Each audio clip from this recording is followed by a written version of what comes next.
Aonde estão custodiados os seus bitcoins e as suas criptomoedas?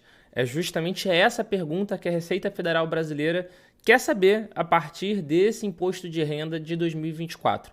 E é sobre isso e muito mais que a gente vai debater aqui agora no vídeo do Cointelegraph Brasil. Antes de mais nada, eu quero pedir a sua inscrição aqui no canal. Vamos fazer algumas lives, inclusive, sobre esse tema, com tributaristas, com pessoas especializadas, e com a sua inscrição você vai ser notificado assim que a gente soltar a data e assim que a live propriamente dita começar. Então não deixa de se inscrever para você ficar por dentro de tudo que acontece, de todos os conteúdos que a gente vai soltar por aqui. Sem perder mais tempo, indo direto para o mercado cripto nesse momento, é assim que o mercado cripto está. Cada Bitcoin, cada unidade do Bitcoin está na ordem dos $71.600. O Ether está buscando voltar ali para casa dos 4.000. A Solana a gente vê que está se aproximando bastante dos 150. E o que a gente começa a ver também é alguma pequena correção nos principais criptoativos. Então ali que o Bitcoin ele já está tendo uma correçãozinha nas últimas 24 horas, mas quase estável. Da mesma forma o Ethereum.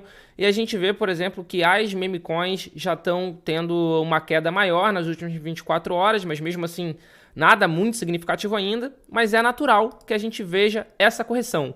Muitas pessoas vão começar a realizar o lucro e, naturalmente, em um ativo onde as pessoas estão mais ali para especular do que qualquer coisa, é natural que a gente veja uma correção, uma queda maior. Então, em meme coin, a gente vai ver sim, a gente sempre vai ver uma queda, uma correção muito mais acentuada do que no Bitcoin ou no Ether, por exemplo. Mas essa alta do Bitcoin tem chamado a atenção e nem só dos investidores. Dos investidores a gente sabe que tem chamado a atenção. A gente tem visto dia após dia o fluxo que os ETFs de Bitcoin Spot têm trazido para o mercado. Então aqui, por exemplo, a gente viu que no dia 11 de março a gente teve um saldo positivo, ou seja, somando todos os ETFs de Bitcoin Spot, a gente teve um saldo positivo de mais de 7.000 Bitcoins, mesmo com tudo essa quantidade aqui saindo da Grayscale, né, que foram quase 7.000 Bitcoins saindo da Grayscale, mas mesmo assim, somando todos os outros ETFs, a gente consegue ver que no final do dia foram mais de 7.000 positivos de entrada no mercado cripto. Isso tem ajudado, sim, o Bitcoin a valorizar, o mercado cripto de uma forma geral a valorizar. É claro que não é só isso, tá, gente? A gente entende também a força do Bitcoin no longo prazo. Mas, sem sombra de dúvida, o dinheiro dos investidores tradicionais vai auxiliar a uma valorização do Bitcoin. E esse dinheiro, esse capital entrando no mercado auxilia, sim, na nossa tese de liberdade, de proteção, de reserva de valor, que é justamente uma das principais teses do Bitcoin propriamente dito. Então, esse dinheiro aqui do mercado tradicional é óbvio que ajuda, sim, e muito a gente. Mas, enfim, a gente sabe que esse tipo de interesse tem aumentado, mas não só esse interesse. A Receita Federal do Brasil, a Receita Federal Brasileira, na semana passada, anunciou novas regras para o imposto de renda na declaração, né? Na verdade, na declaração do Bitcoin e das criptomoedas. E ontem, no dia de ontem, eles divulgaram o software, o programinha, onde quem tem que declarar o imposto de renda vai conseguir declarar. E o que mais chamou a atenção da gente foi essa tela daqui. Vou dar um zoom aqui para vocês verem. O Bitcoin e outras criptomoedas, ele já tem uma categoria própria de ativos, ele já tem um grupo próprio, um código próprio, dentro daquela parte de bens e direitos, que é o grupo 8, que é o grupo de criptoativos. Isso já existia, por exemplo, na declaração do ano passado. Já existiam também os códigos onde você separava o Bitcoin, o Ether, altcoins, NFTs e outros criptoativos. Isso também já existia. Só que agora eles estão fazendo essa pergunta aqui, que eu vou até aumentar o zoom para ficar bem grande para vocês no vídeo. A pergunta é autocustodiante, sim ou não? Se for não, você tem que colocar o CNPJ de qual é a exchange, de qual é a corretora onde você está custodiando essa sua criptomoeda. Se for autocustodiante, você tem que discriminar aonde está custodiado. Ou seja, se é numa hard wallet, se é numa hot wallet. E eles recomendam, inclusive, colocar qual é a carteira. Se é uma Trezor, se é uma Ledger, se é uma SafePol. Enfim, isso naturalmente é... Eu ia usar a palavra preocupante, mas eu não sei se essa é a palavra adequada. Isso é muito curioso que eles tenham esse tipo de pergunta.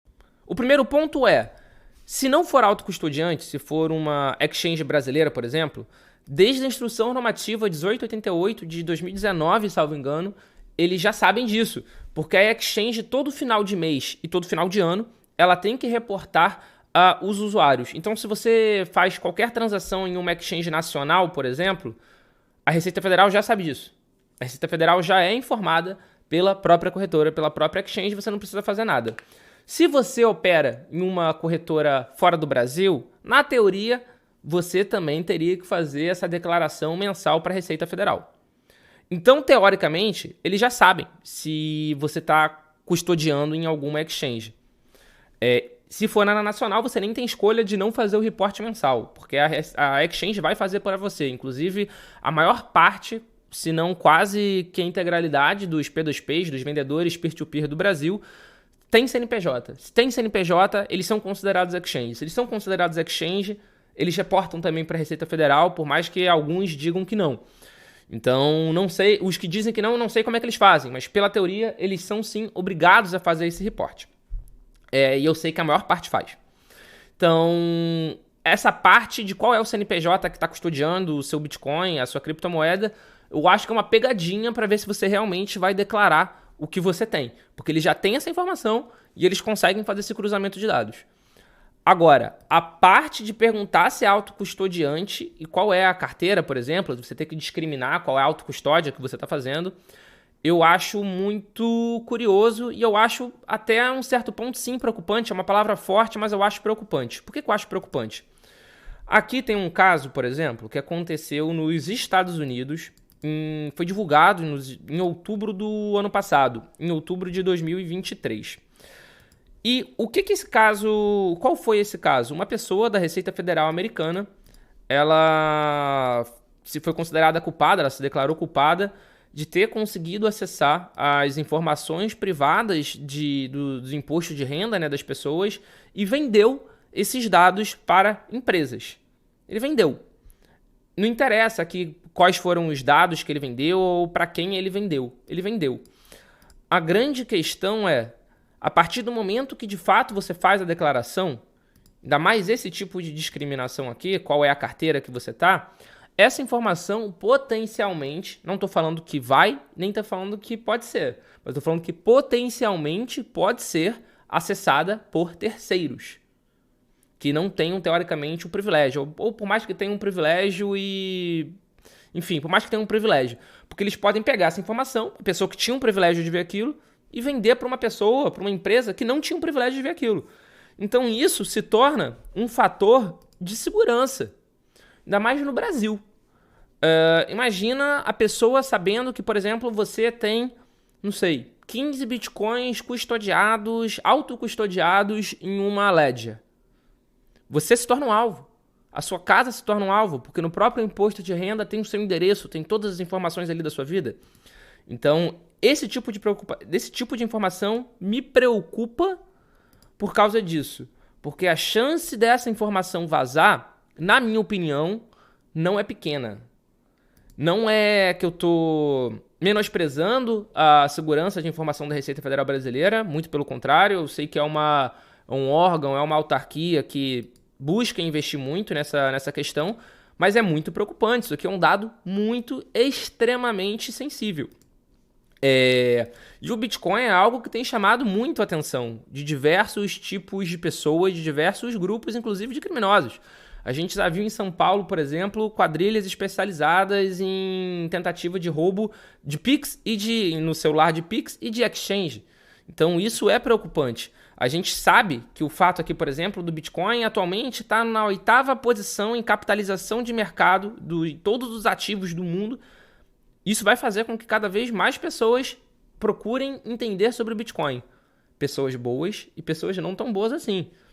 Então, esse tipo de informação que a Receita Federal está querendo discriminar, está pedindo para você discriminar na sua declaração de imposto de renda, é, ao meu ver, preocupante.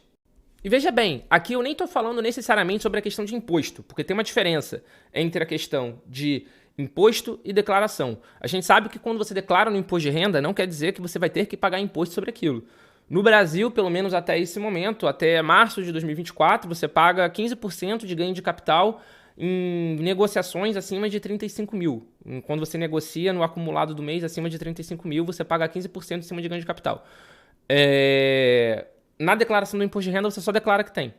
Então, eu nem estou falando aqui pela questão do imposto. O meu comentário aqui é realmente em questão à segurança. Em questão à segurança da informação e como isso vai ser armazenado na Receita e quais são as garantias de que não vai acontecer isso daqui, por exemplo, que aconteceu nos Estados Unidos. E se aconteceu nos Estados Unidos, há uma fortíssima chance, na minha opinião, claro, de acontecer aqui também. E talvez já aconteça com a declaração do imposto de renda atual, só que não tem essa questão de cripto tão detalhada assim. Então, esse é o questionamento que eu fico. E até para tirar algumas das dúvidas que eu tô na minha cabeça agora, a gente vai fazer uma live aqui no canal do Cointelegraph Brasil, provavelmente em cerca de 10 dias da publicação desse vídeo, ou seja, ali para o final de março, porque a gente ainda vai esperar uma publicação de uma instrução normativa que deve acontecer sobre cripto ainda pela Receita Federal ainda esse mês. Então, ali no final desse mês, a gente vai fazer uma live com o tributarista para conversar sobre essa declaração e o que a gente pode e o que a gente não pode fazer, como a gente pode proceder. Então, se esse também é um tema que preocupa você, se inscreve aqui no canal, que a gente vai trazer essa informação aqui exclusiva para vocês. Essa live exclusiva aqui no Cointelegraph Brasil. E, de novo, é natural que a Receita Federal comece a olhar cada vez mais para o Bitcoin. Afinal, que nem você pode ver no vídeo aqui do lado, o Bitcoin ele já superou e superou por muito agora com essa valorização recente o market cap, a capitalização de mercado de todas as empresas da Bolsa de Valores brasileira. Clica aqui do lado para entender um pouquinho mais sobre isso e eu te vejo ali no próximo vídeo.